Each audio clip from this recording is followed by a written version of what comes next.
Daytime in the Caribbean. It's when the ocean and islands appear idyllic. As a detective stationed here, I witnessed a darker side of the Caribbean. The region's become the top target for cocaine traffickers from South America. Police and customs investigators capture the evidence on night sight cameras. Eagle 02. Oh man, they're gonna start going. Sir, he's on the coral reef right now. He's on the shoreline. The boat is approaching. It is on the shore. They're going out. They're jumping. It's on the beach, sir. Foot helicopters on. They're jumping out. They're jumping out, but we've got about 3 local police. We have 3 or 4 local police cars. They're trying to intercept them at this time. There goes a car to the scene. Everybody's jumping out. Everybody's running north along the beach. North along the beach. Pilots hired by Colombian cartels once flew to the Bahamas near Florida. America responded in a military fashion, so the gang switched the preferred drop zone to the Caribbean. Okay, sir, 05, there it goes. We dropped it. Yep, there it goes. He dropped the bell. He's dropping it as 2. 3. Omaha 05, good copy, sir. Break. Omaha 01, Omaha 01. There's 3 barrels out at this time. Have Eagle 07 go airborne at this time. Go airborne at this time. He's coming left. Okay. Have him let him come around. There you go. Profits from these drug sorties over American and British territories are so huge, the cartels can afford to lose 9 out of 10 aircraft. 100 feet off the deck. Mile and a half separation. The planes are fitted with makeshift extra fuel tanks. Whoa, he crashed. He crashed. He crashed. Board aircraft just crashed. Keep it on the FLIR. We got him. Airplane crashed. Get the coordinates right now.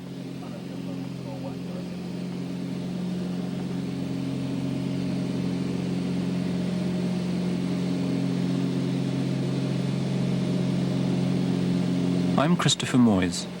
I spent over 2 years seconded as the drugs intelligence officer in the British islands of the Caribbean. I often felt the British government lacked the necessary conviction to beat the drug barons. So my job, in the eyes of the Americans, became a token gesture. The British attitude still seems to be, it's mostly an American problem, it's their backyard. But seizure records indicate there's an explosion of cocaine trafficking from the Caribbean to Europe. I believe the British public must be made more aware of this danger, so I'm putting my story on the record. Starting here first, Puerto Rico. Because it's part of the American Commonwealth, it's as good as being in mainland USA. Puerto Rico's Spanish-speaking population has close ties with Colombia, Bolivia and Peru. The criminal entrepreneurs in Puerto Rico, along with those in nearby American and British Virgin Islands, have seized the opportunity to take over from the Bahamas as the major transit area. Puerto Rico is becoming the new Miami. Huge quantities of cocaine are also being carried by couriers through the international airport at San Juan. As many as a dozen on one flight then head for easy European destinations. Direct flights to Spain provide the most graphic example. Colombians can travel there, through San Juan, without a visa. In the past year, 5 tons of cocaine has been seized at Spanish airports, most of it from Colombia. From Spain, a key target is now Britain. These Colombians are serving life for smuggling $1 billion worth. They were paid $1,000. Others risk everything. The most unique that we have seen was an individual who actually had the cocaine sewn into his leg, into his thighs. And that he was detected in Puerto Rico a few months ago. In fear of an infection spreading, they had to do emergency surgery on him. If not, he could have lost both his legs. Although Puerto Rico is a small island, it's very vulnerable. So it's impossible to detect every method of smuggling in Puerto Rico, because Puerto Rico is being inundated with narcotics. We found that because of the price of cocaine in Europe, that a lot has transited through Puerto Rico, destined for Europe. Here in San Juan, the price for cocaine is at an all-time low. It's 8 times higher in British cities, where cocaine seizures are set to overtake heroin. If the powder is converted to crack, profits for the criminals soar even further. This cocaine is a telling legacy of the Caribbean connection. Smuggled by air to London and captured by customs officers, it's now being incinerated. Unless we help the Americans to identify potential traffickers, other loads will get through. This cocaine came from South America into the Caribbean and then was smuggled into Britain. Nearly £4 million worth altogether, because one of the features of it, it's extremely pure. It's 87% pure cocaine, which is much purer than it would be when it eventually gets on the streets. We had a haul which was something like 30 times bigger than this one, nearly £100 million worth altogether. And if you turned all the 500 kilos into crack, you'd be probably talking about £300 million worth of crack when it was on the streets. There's always been drugs coming into Europe, but in recent years is that the scale is increased enormously. Is that the American market for drugs, some experts say it's saturated and that they can't sell any more drugs there. And so the drug traffickers are looking for places in the world which have got the money to buy drugs. Puerto Rico is actually on the direct line from South America to the Caribbean and the United States. Puerto Rico is also used as a staging post for flights from South America to Europe. We are also seeing a certain amount of cocaine coming from New York, again from the Caribbean into New York, and then couriers bringing it over to Britain.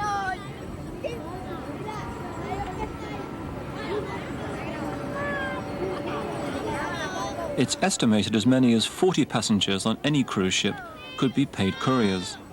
The cartels still profit, even if 3/4 are discovered. Thousands of smaller motor vessels anchor in Puerto Rico and the British Virgin Islands at any one time. 1/4 of cocaine earmarked for America and Europe is offloaded here. Now, cargo on merchant ships is being used to hide drugs. Only 1 in 30 containers can be checked. Returning to Puerto Rico after a year's absence, it's alarming to discover that drug-related murders are up by 1/3. The airport's littered with the captured aircraft of the drug runners, now used by those trying to arrest them, like my former colleague, Billy Mitchell. The region certainly hasn't become any less active in the year that you've been gone. On the contrary, there are all indications. I mean, the number of spottings, the number of airdrops, detection and monitoring is all up significantly from 1989, 1990. This problem is not going to go away. The Eastern Caribbean is not going to go away. As long as Puerto Rico is sitting here and we have British dependencies nearby, they are going to be affected by Puerto Rico. There's no doubt about it. You cannot separate the Puerto Rico from the U.S. Virgin Islands from the British Virgin Islands. I think that the trafficker looks at this entire area as one single drop zone. You see all of the little islands here.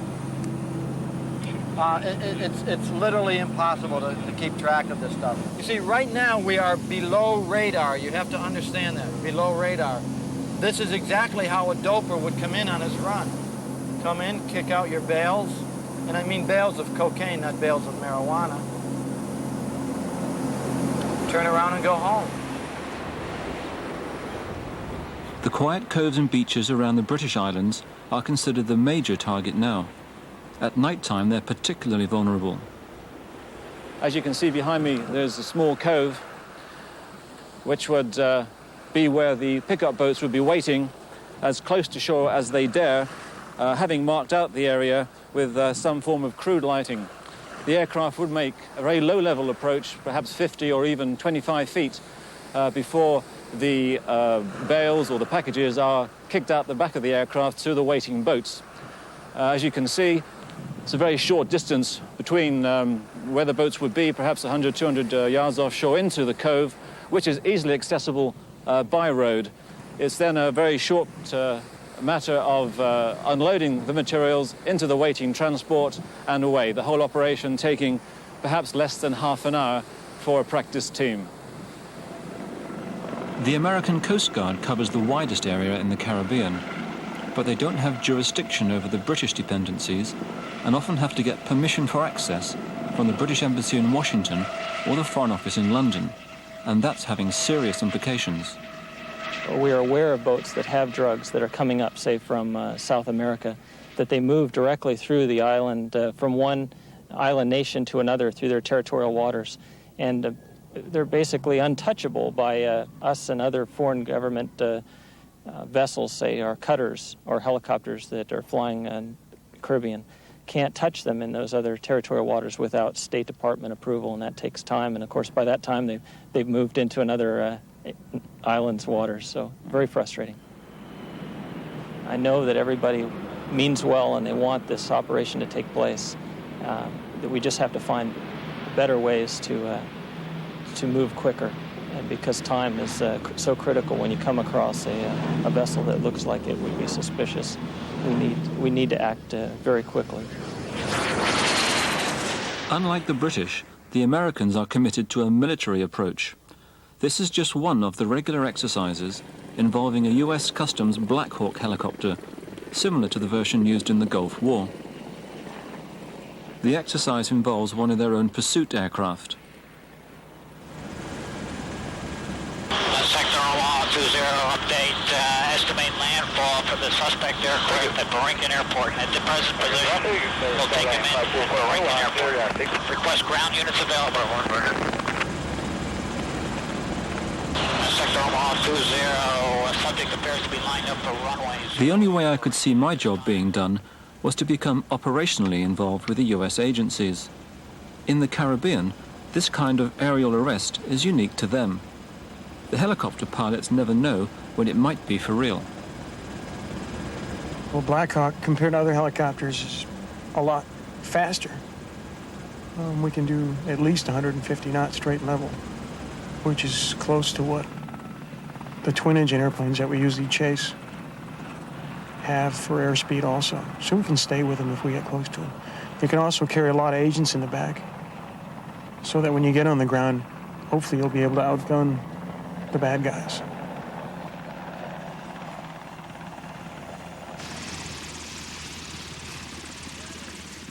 Every time we get around to coming up with new ideas to combat drug smuggling, they try a new twist on us, the smugglers, and we're always a little step behind them. That's probably our biggest problem, trying to stay with them. It's impossible to check everything. What you have to do is just have a presence so that you catch at least a number of them. And that's a deterrent. And don't let anybody fool you that it's a drug you can just take once in a while and get away with. It's a very seductive drug in a lot of ways. And you end up trying it a couple times, you'll end up liking it, and you'll probably end up having a drug problem. And I predict that in Europe you will have a big one, especially if crack cocaine gets over there. It'll be bad. Surveillance around the American islands is so comprehensive that the traffickers are moving towards the British Virgin Islands, whether it's planes or boats. And the sea is a huge area. Even craft with a known suspicious background are difficult to trace. In these waters, the British are often forced to rely on the Americans to make the arrests.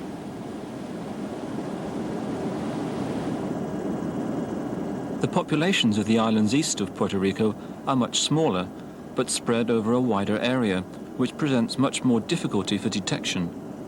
Yet a dedicated drug squad is a relatively new addition to the island force, and even now the number of experienced drugs officers is minimal. The Americans run the show on their Virgin Islands with a mainland-style operation. It's become vital because so many traffickers make a dash to these islands from British territory. There is cooperation between police and customs across the islands, but the British have access to just 2 light aircraft and no helicopters. The Black Hawk is often elsewhere when the need is most acute in British waters. Many Americans I worked with consider the British resources pale into insignificance when compared to their assets and those ranged against them by the drug cartels. Without the Americans, the wider area of the Caribbean is totally vulnerable. In just one of the numerous recorded incidents, 48 bundles of cocaine were airdropped into the British Islands in darkness and collected by accomplices in fast boats well before detection. The British Customs Service here suffers from low-level funding. Its marine unit achieves detections, but is limited in high-speed pursuits. Morning, sir. Customs. Tropic boat. When did you take the boat out, sir? This past Sunday. And you haven't been out of the territory since then? No, not since then. Okay, thanks very much. Have a good vacation. Thank you. Thank you. There are about 60 islands and keys in the British Virgin Islands.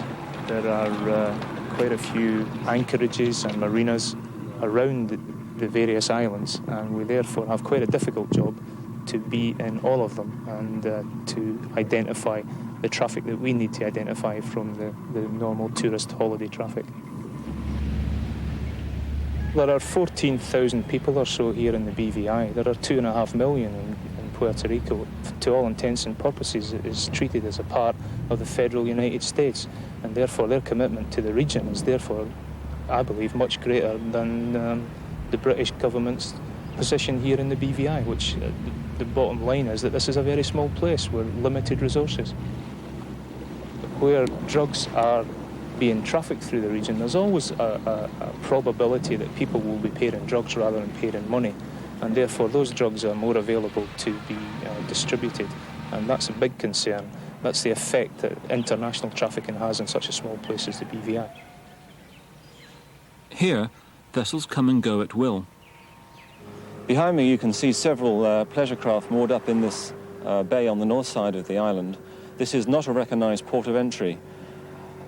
These craft can come from anywhere, quite easily from St. Thomas in the US Virgin Islands, or maybe from Puerto Rico, or anywhere else for that matter, and more here, reasonably undetected until they clear a recognised port of entry, of which this is not one. You can see why it is so difficult here for police and customs to police the islands effectively, and it's estimated that approximately 20% of vessels arriving in the islands are subject to a customs search, and that would be 20% of vessels that actually do declare themselves, and some which are searched by chance or boarded by the customs authorities. And they will generally have high-performance outboard engines. This boat has two 125 horsepower engines. This boat would run very fast indeed, in excess of 40 knots probably, in a very good sea state. They would generally be guys who would be saying to us that they are fishermen, and they would have very little or no fishing equipment at all. Again, that was the case here. So we were highly suspicious, and we decided to do a good check. And what we did was we removed the things that were contained in this stairwell unit, and the officer, Reese Penn, unscrewed the screws, hidden screw heads at the side of this stair unit, and removed the stair unit from the boat. And you can see that the bulkhead has actually been cut through, probably from the inside. There's about 275 cubic feet of space in there, which would hide, I would say, about 300 kilos of coke. So clearly the intention was to pick up the airdropped cocaine, conceal it in the space, and merge this boat with returning traffic to Puerto Rico, which would make a detection by US Customs very difficult. This is where those particular Puerto Ricans ended up. Her Majesty's Prison, Tortola, the principal island. They're the unlucky ones. Most get away. Locking up the islanders involved in drugs, though, is difficult. They're a closed community. Everyone is either related or close to each other in some way. Nepotism rules here, and corruption is endemic. Although drug-related crime is nowhere near the scale of Puerto Rico, it's rapidly becoming a serious problem. The island's leaders are so concerned, they're offering reward money for information leading to convictions. They realize that drug abuse is the one thing which will tarnish their holiday image. The British system of policing relies on local officers. The policy of the Foreign Office is to train the islanders to do the job themselves. That's fine for the long term, but there's a definite need for dedicated drugs intelligence experts from the UK on each of our islands to train, support and encourage these local policemen. Developing accurate tactical intelligence against such a backdrop is fraught with difficulties, but imperative to keep ahead of the drug traffickers. And hopefully we'll try and get back to them. I haven't been to see the guy yet. I've got most of the information. but the lads were out yesterday and we scoured the place pretty good, but she's nowhere in the BVI. We had three patrol boats out yesterday looking for it, but we didn't find her. This is the police computer I helped set up. Originally, the Foreign Office wanted me to create our own system using equipment from a British high street store, but I felt it had to be compatible with the American systems. I managed to input 1,000 targets monthly, with 12% resulting in positive leads. These levels have since reduced significantly, prompting the Americans to call for more British expertise to be involved.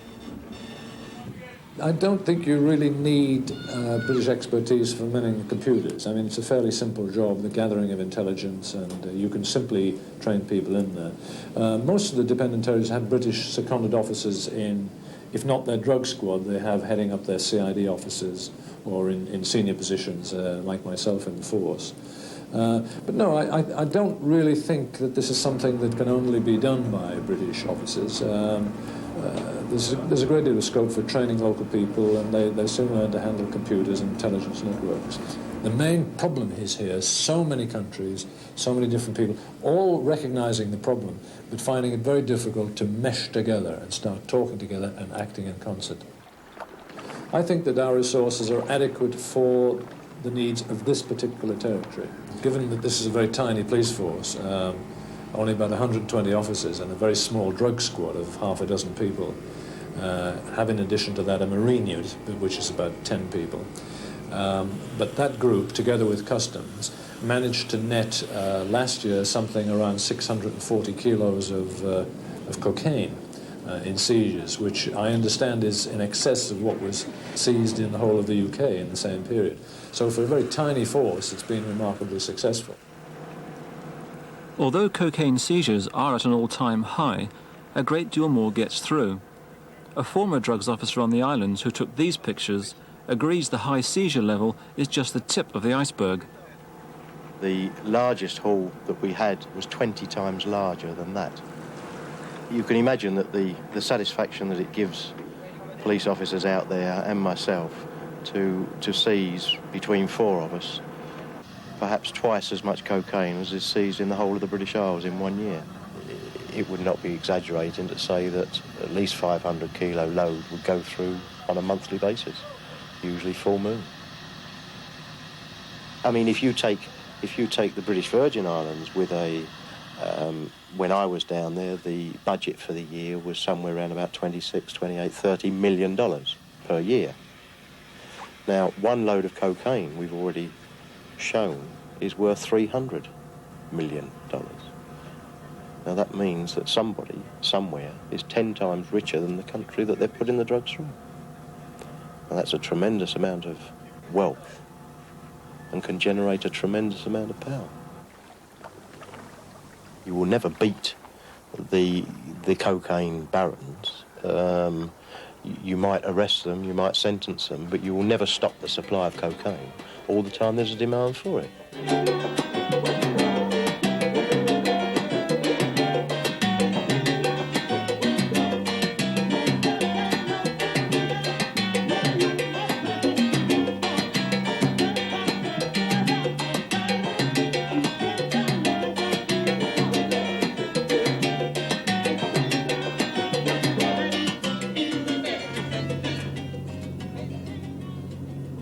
Nighttime in Puerto Rico, backdrop to the most worrying aspect of criminal life in the Caribbean.